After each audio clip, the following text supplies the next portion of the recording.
So this is a new Solana Seeker phone, follow-up to the existing Saga.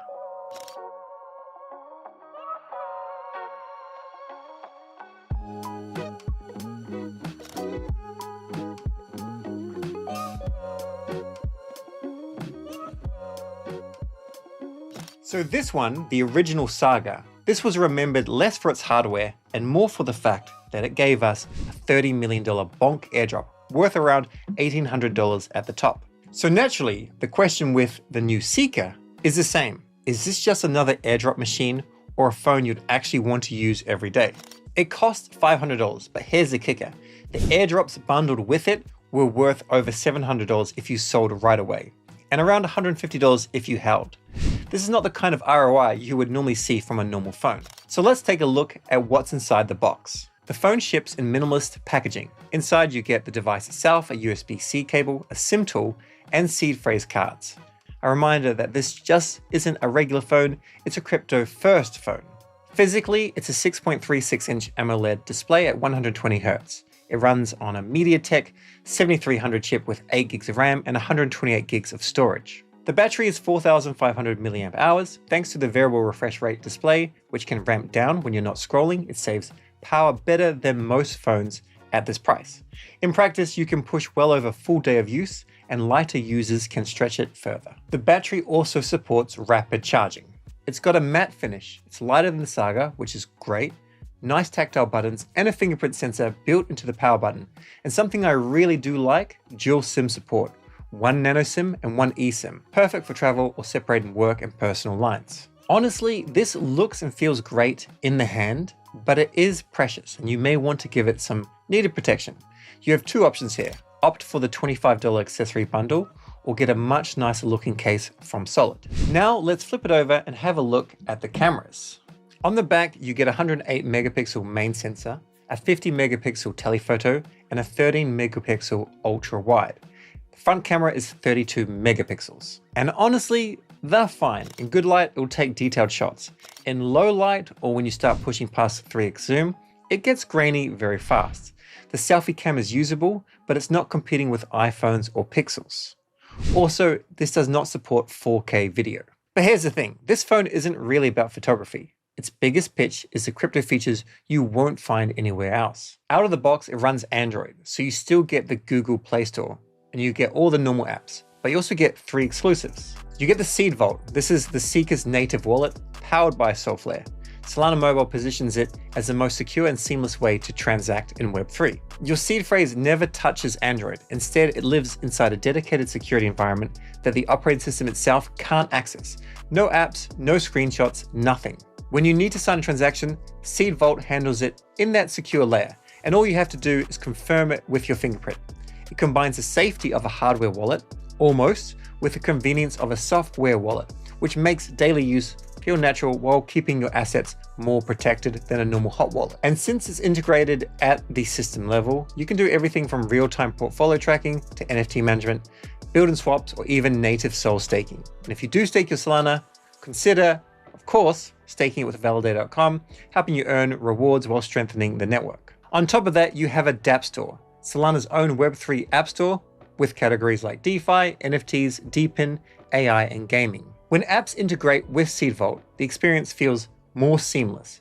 Right now, it's still early and not every app is fully polished, but the foundation is there. When you set up the phone, you get a Genesis NFT tied to your wallet. That's your Seeker ID and Web3 username, like mine is sebmonty.skr.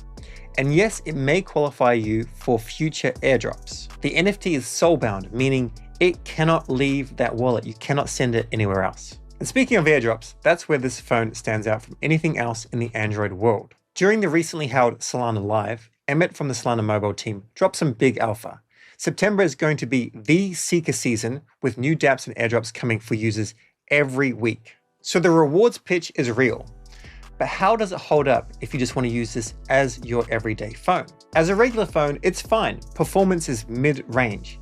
Apps launch smoothly, the 120 Hz panel keeps scrolling fluid, and battery life is respectable. So how does it really stack up? You could run side-by-side tests Twitter, Chrome, and the camera, Seeker versus something like a Galaxy A55, or even maybe a Galaxy S24 on special.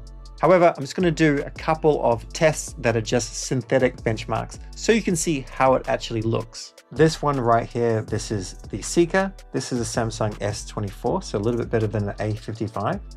And this is out of the price range. It's a OnePlus 13, so it's very, very fast. You can see just synthetically that the S24, which is more expensive, is about double what the Seeker is. And then the OnePlus is around 50% faster than what the S24 is. You'll notice that the Seeker isn't blazing fast, but it's consistently usable.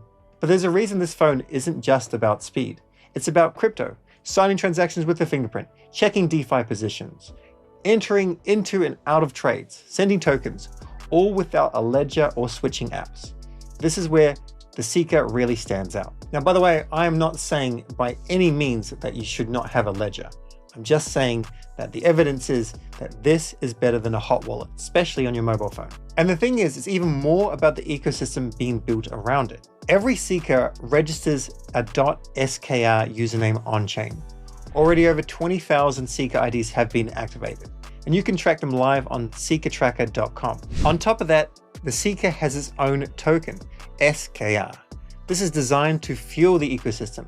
Developers can build and keep what they earn, users share in the value they help create, manufacturers can adopt Solana Mobile, and guardians verify devices and apps. The more the community grows, the stronger the loop gets. Zooming out, the bigger vision isn't just about airdrops or a Web3 app store. The goal is to create a mobile ecosystem that can actually challenge Apple and Google with crypto as a wedge to make it happen. Anatoly himself put it bluntly: the chance of failure is nearly certain, but the opportunity is enormous. And Solana isn't slowing down. There's already a $100,000 hackathon underway for Seeker-specific apps, which means the dApp store will only improve from here. So after all that, should you actually buy one? If you're just a normal smartphone buyer looking for the best $500 phone, this isn't it. You'll get better cameras, smoother performance, and longer support from a Pixel or a Samsung. But if you're in Web3, especially on Solana, this is the most integrated crypto phone yet. It is not perfect, but it's miles ahead of the Saga, which I purely use just for airdrops. And with airdrops, Seeker ID, and the growing ecosystem, it might even be worth something as a collector's item. If you ordered one, remember to confirm shipping details. You have to pay around $100 in taxes and shipping, but I imagine the sooner you actually activate it and get your own SKR, the sooner you'll start to get airdrops. Finally, I'll be putting it through more time as a daily driver, so expect a follow-up review soon. Until then, if you've got a Seeker on the way, check seekertracker.com to see how many are going live every day, and let me know in the comments which dApp you'd like me to try first. Catch you in the next one. Cheers.